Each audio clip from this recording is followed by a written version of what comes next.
Hey, welcome to Starting Over this week. I'm alone. My co-host has some bugs, so she's staying directly far away from me and healing in the process. But I'm not alone. I'm joined by a beautiful young woman all the way in New York, but she's originally from Grenada and she's doing wonderful things in New York. So I'm excited to speak with her today. By the way, I'm Sarana Mitchell, if I didn't notify you before. Hi, Colleen.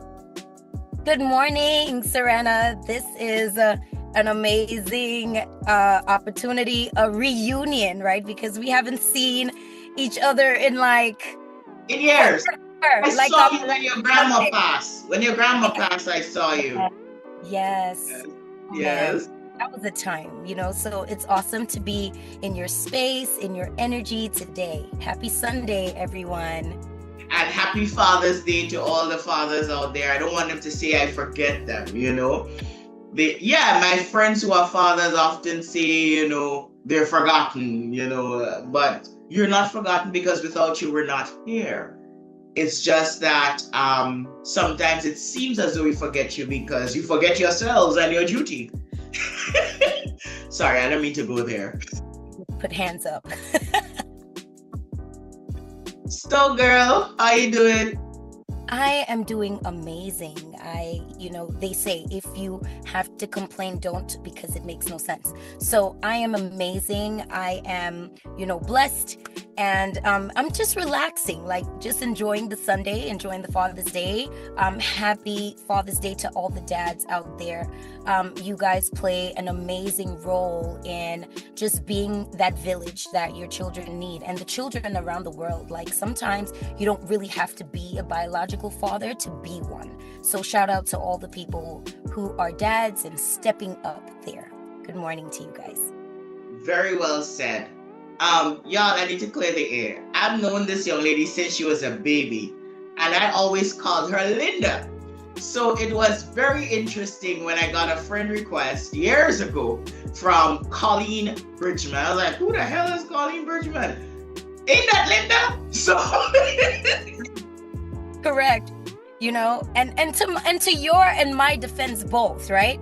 In the Caribbean, you have three names. And I always, even today, I have to keep explaining. It's a culture thing.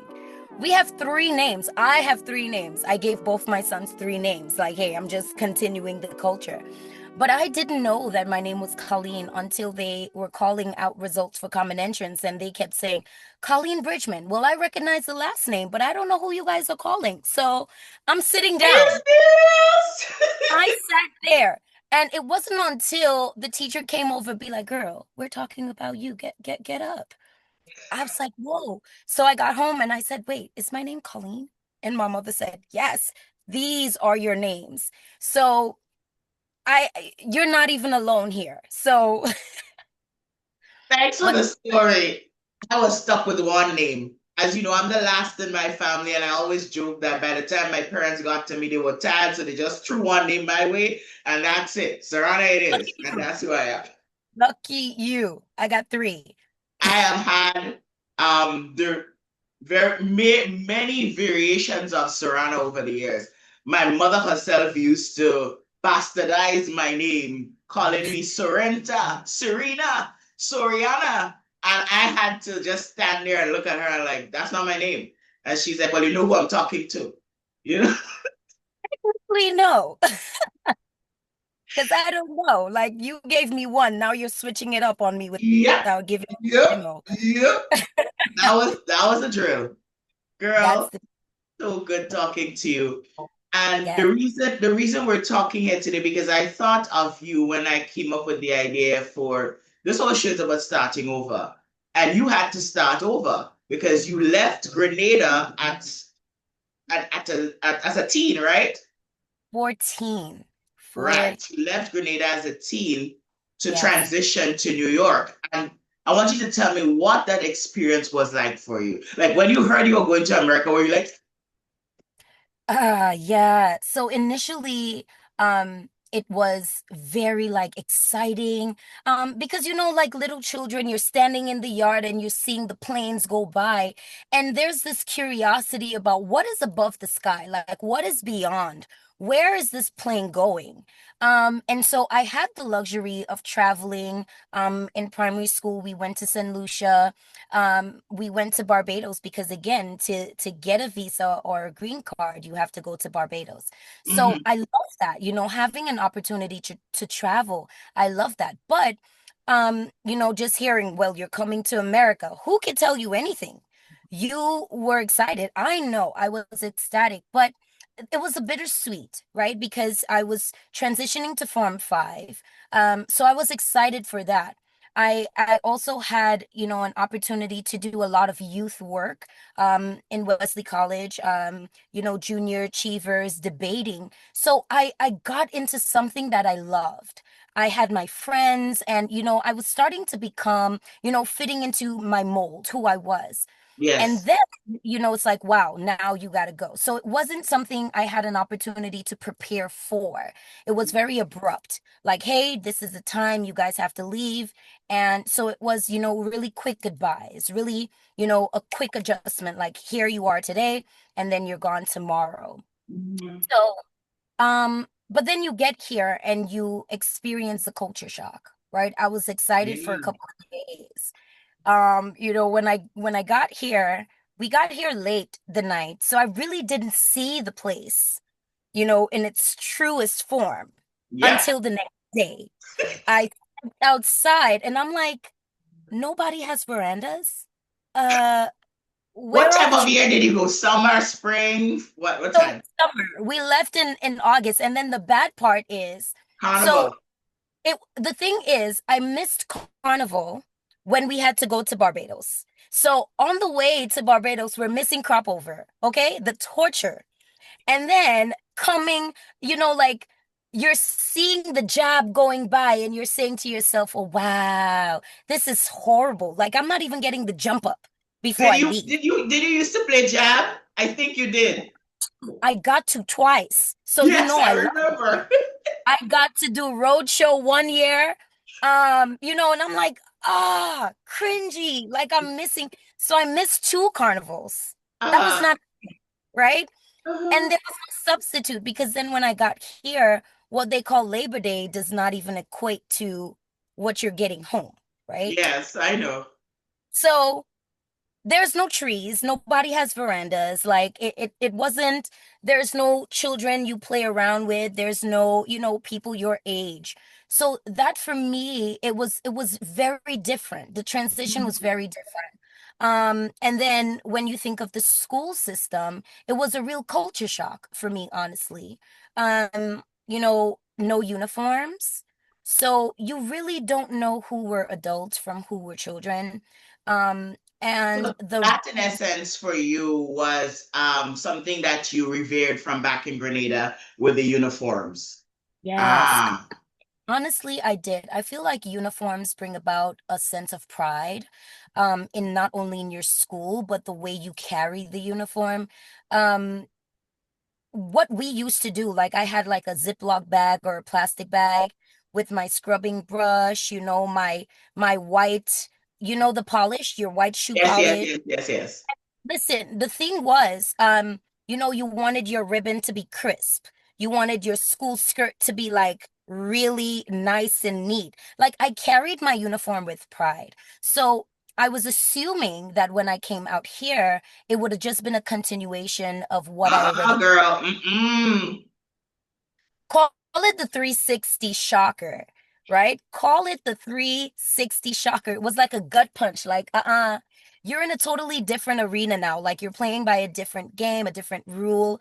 The respect that you had for teachers, like you wouldn't even dare talk back to a teacher. That was like a norm.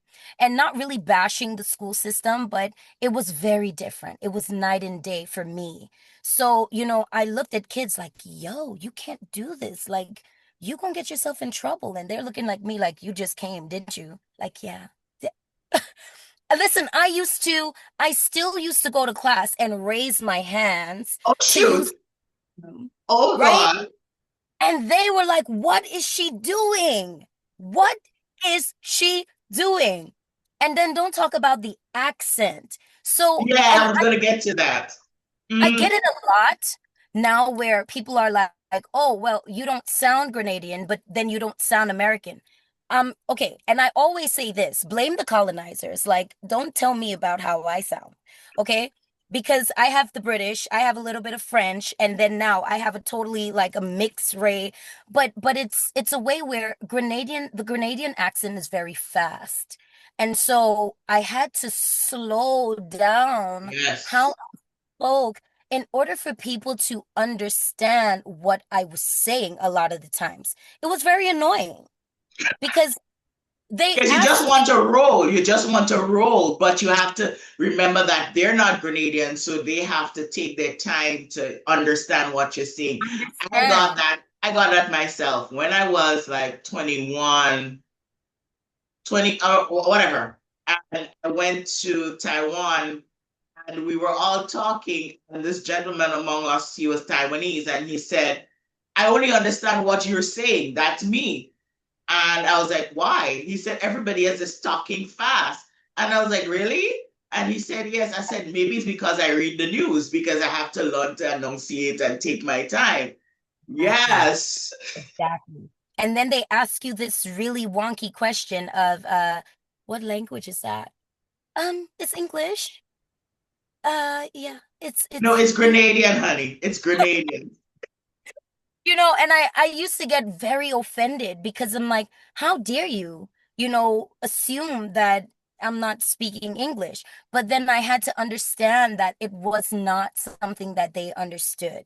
So in high school, I had to slow down, and Mm. I also had to environment I was in. Because you tend to get people, asking you. I got it a lot where it's like, can you teach me to speak Grenadian? And I'm like, what? Um, what? Well, there are certain words you can teach them that we can't talk about now, you know. Okay, okay. And and to me, listen to me. I weaponize my language now. Please do not get me upset. Okay. Mm. And I'll teach you Grenadian in every shape and form. Okay. And I'll say it fast so I know you don't understand. And I can tell you exactly what I want to tell you, and I'm out. Okay, so Because you mix it up like the Jamaicans do. They go in and absolutely. out. Yeah. Absolutely. But you know what? I enjoyed because my students love it. They always say, you know what? When Miss B starts telling you things in her language, she's like really serious now because I'll be like, hey, didn't I tell you to go sit down? And they'll be like, what? Oh yeah, but go sit. So So they know what they grade love it. what grade do you teach? What grade do you teach? So I teach second grade now. But just to bring clarity to where I stand as an educator, I am a special educator. I am also a general educator from grades K to through 12. So Okay. yes, just bringing variety to the table. Currently, I teach second grade. Prior to that, I worked in District 75, working with students with disabilities. So I like to say that I'm well versed in the education arena. I taught sixth grade, seventh grade, middle school, elementary that I'm in now. So, it's something that I'm passionate about and I love, which I think, was rooted from my experience growing up. I really Mhm. enjoyed my teachers in Grenada. And I think because I had that exposure to education is why I feel so passionate about it now. Excellent. No, you were talking about the culture shock in the schools, the language, you being able, how you speak and all of that. How long did it take you to, let's use this word, assimilate? How long did it take you to assimilate? Because I know in Grenada we watch the American movies, but it's totally different from Yeah. actually living in the space. Absolutely. It's very different. So when I got to college, I realized that I really had to, get with the program of everything because high school, like, it was more of like, you have people making fun of the language because they didn't know it.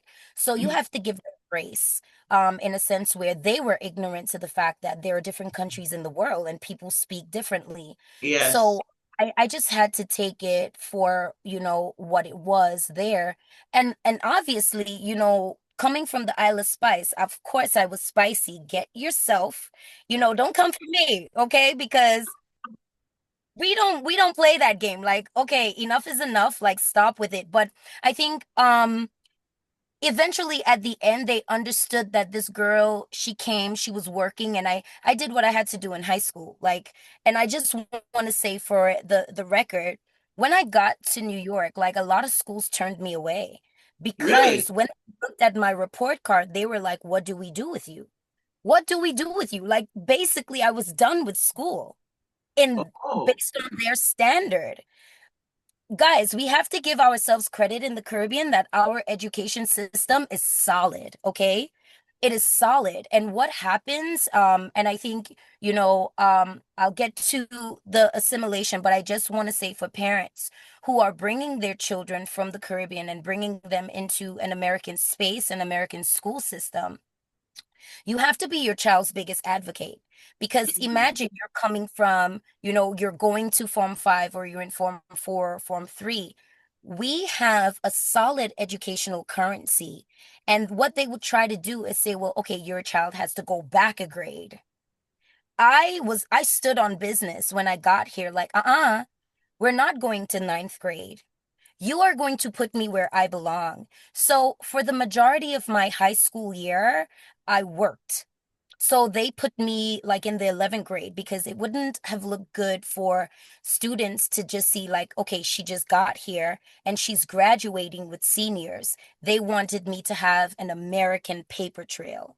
okay. So and so what I did was I had to work for a year. So I went to work in the morning, and I came back and I had like gym and I had living environments, probably like two or three classes. And then I took college classes because what are they going to do with me? Right? My work spoke for itself. My report card spoke for itself. So it wasn't until I got to college, and I understood like, hey, this is a place where you're picking a career. You are setting yourself up for the future. And in order for you to be able to communicate, because communication is key in this country, you Mm-hmm. have to be able to articulate what it is that you want people to understand or to know.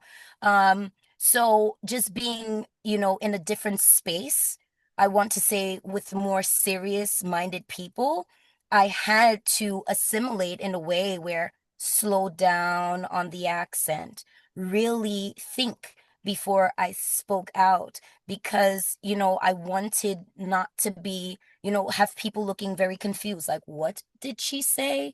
So I wanted them to be, oh, I heard that, and command that attention when I did open my mouth. So, college and then working, being in a workspace where, you're not working with people of the same shade. So you definitely have to take it down a few notches as Yeah. well. You definitely have to kind of like, okay. Meander the system. Yeah. So it was very different, but that was one of the hardest parts I think about the transition and starting over.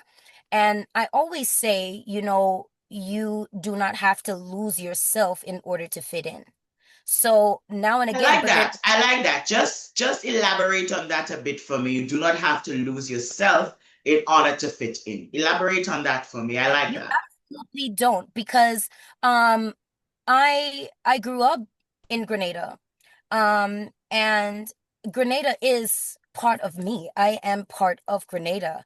I've never lost that. Like, I might be the one of the many people driving around New York with a big flag, on my car, no matter what time, season, you see Grenadians honk you and be like, You got the biggest flag in Brooklyn. Absolutely, because I love where I come from. And I think the language says a lot to who you are. The way you speak is your culture, is a part of your identity.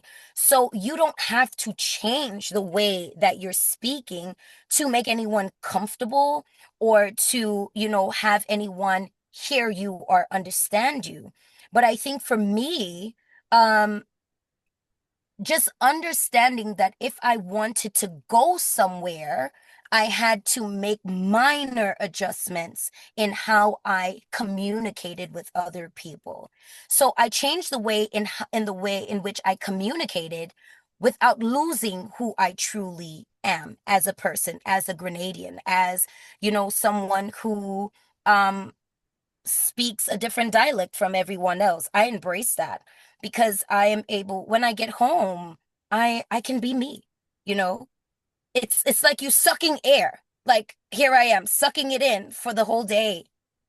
And Why? you go home and you're just like, what the hell? Yeah. But then I had to stop that because it's like, why am I, trying to fit in with you? I am who I am. So sometimes, here I am and I say, what? And they'd be like, what? What? Like, yeah. And I mean, what do you mean? So I start explaining to them what I say.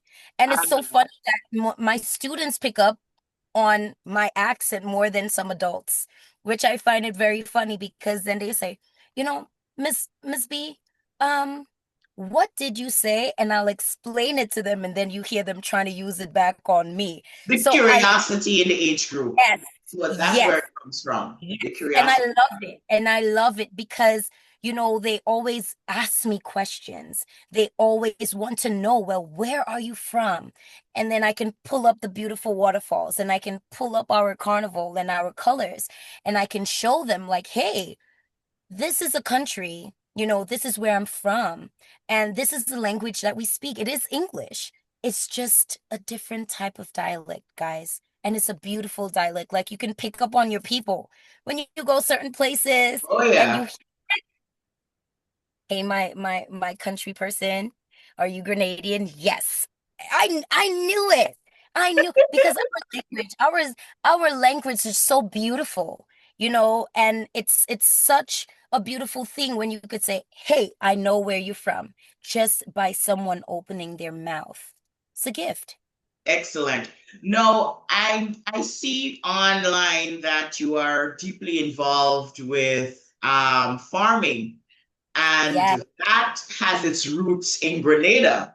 Okay, absolutely. tell me about that and how you're bringing that love for farming to the children in Brooklyn. Tell me about that.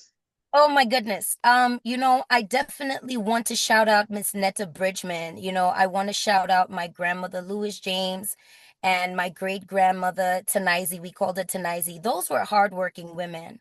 Um, and I grew up seeing that.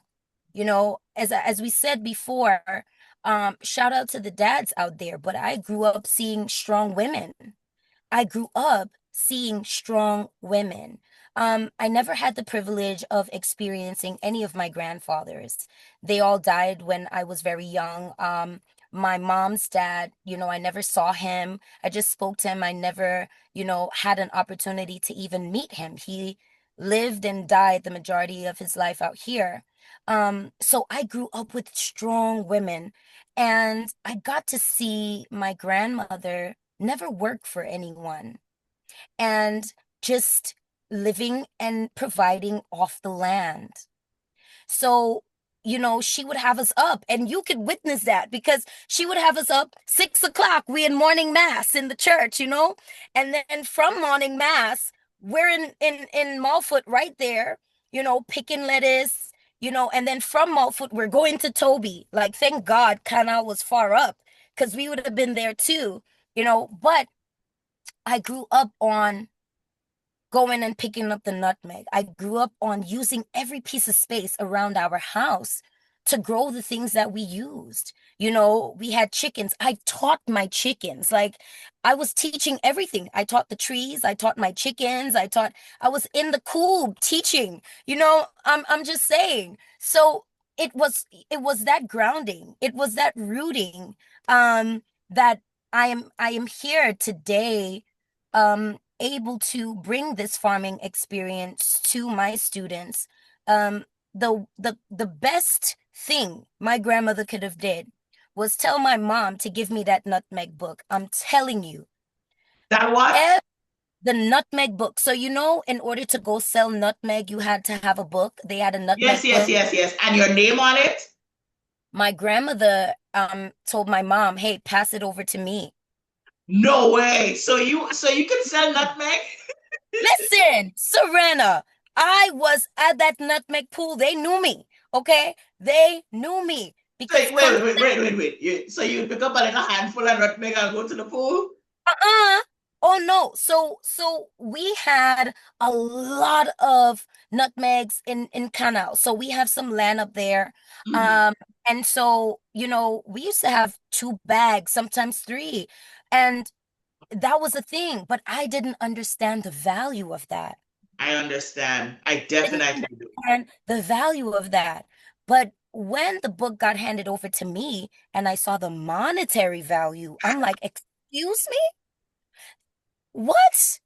Saturday was the day. Hey, aren't we going? Let's go. Boots up, let's go. Because this is something that makes me money. So I was ready to go, but I had a different allegiance for it when I got out here and I saw that there was no land. Remember the first thing I said? I went Hmm. outside and there were no trees. Hmm. Hmm. There was no trees. Nobody had land doing anything outside. Hmm. That was a culture shock because you're used to seeing people early in the morning. They're tying out their goats and their sheep and they're going to the farm. And you see them late in the evening doing the same thing. We take those things for granted and we come out to the concrete jungle. They literally call it the concrete jungle for a reason. It's only concrete. That's what it is. So when I came to understand it was when I found out that my grandmother was sick. Mm. It broke me. It Okay. broke me because, I'm like, wow, this is a solid part of me that is fading away. I have no control. So what I did, I started planting things in my backyard. I went and I cleaned it up. And I started planting things. And I used to So call. in essence, this is in memory of your grandma.